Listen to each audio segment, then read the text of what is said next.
On the road again, this time to Key West. The first settlement appeared in the 1820s in Key West, also called Keoweso, which means Bone Island.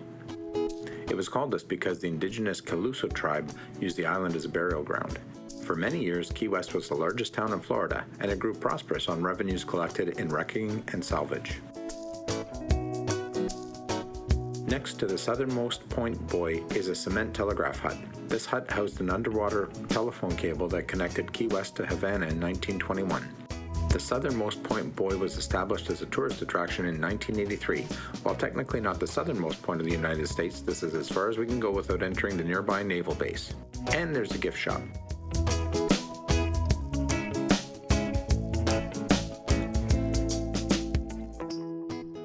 Well, good morning. We made it to Key West. Our first stop was at the Southernmost Buoy. Apparently, Cuba is 90 miles that way. This is Smathers Beach. Absolutely beautiful. We're not here to go to the beach, we're just here to visit. So we'll check out the beach, take some photos, put our feet in the sand, put our feet in the ocean, and then it's off to our next stop. Maybe somebody lost their hat.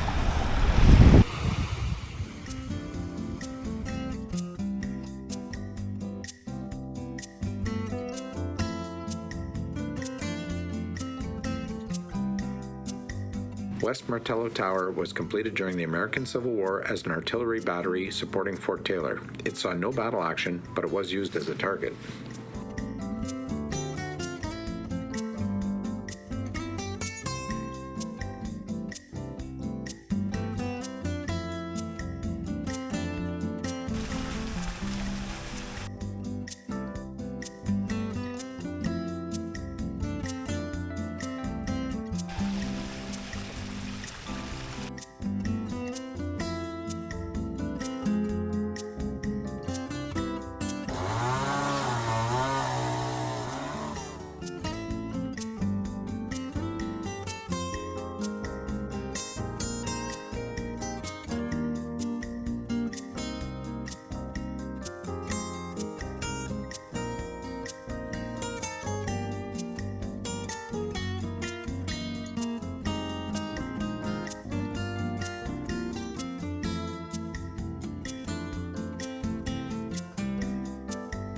Anything good to eat here?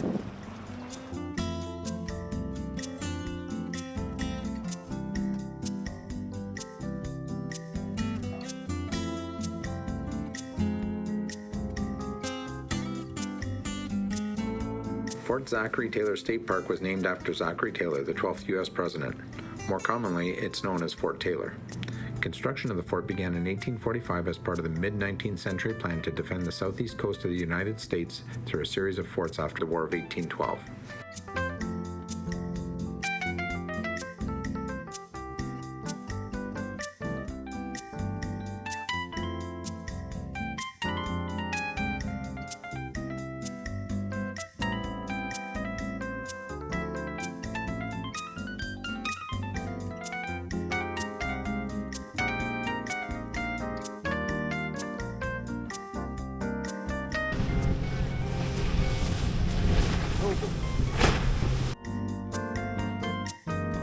Here to the left is the Truman Little White House. We don't have time to visit today. We're not going to La Crêperie. There is no parking in Key West.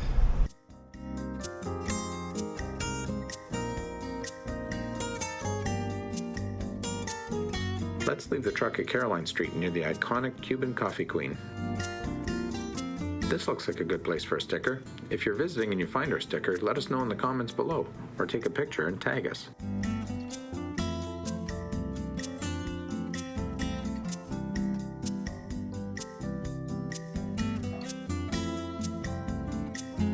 This looks like a good place to stop for lunch.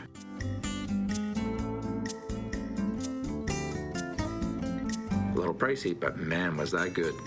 Let's use the free shuttle to get around because there is no parking in Key West. Here is mile marker 0. Route 1 begins in Key West, or ends here, depending on what side of the street you're on and how you look at it. The highway is 2,370 miles long and runs all the way to the Canadian border. The kapuk tree is a tropical tree native to Mexico, Central America, the Caribbean, northern South America, and tropical West Africa, and can grow up to 130 feet tall. And what would a trip to Key West be without a margarita at Jimmy Buffett's original Margaritaville?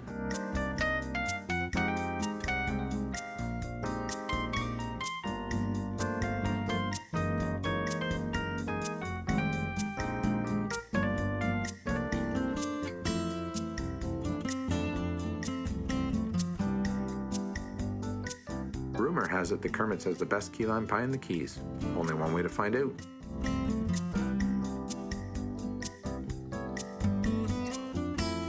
Yep, that's pretty good.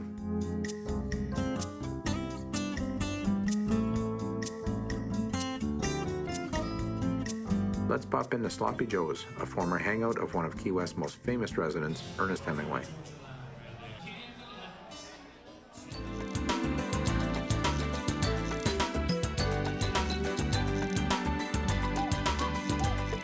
Time to start making our way to Mallory Square for the sunset celebration.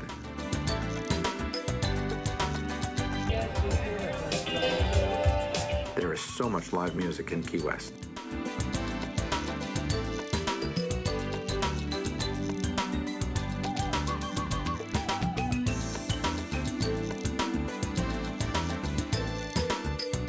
I tried to do it live, but there's just not enough signal here. Got Maison de Pepe's behind me. Got my margarita. We're at Mallory Square for the sunset celebration. First time in Key West. It's our last night in the Keys. Thought it would be fitting to come to Mallory Square and watch the sunset celebration to end our Florida trip.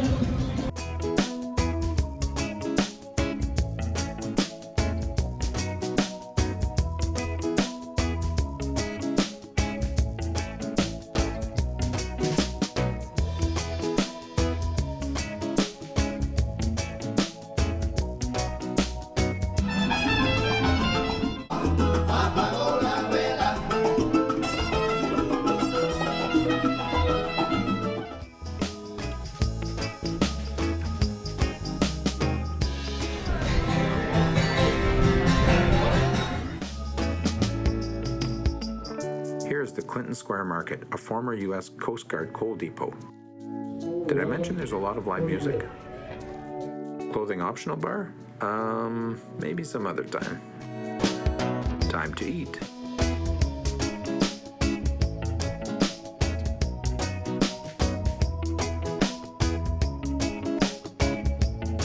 So Conch Republic, the service was not very good.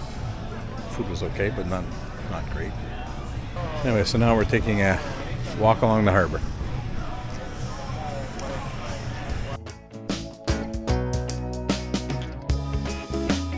Time for another sticker.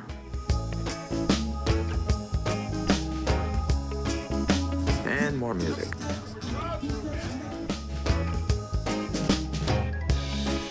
There's so much to do in Key West, but I think we're going to call it a night.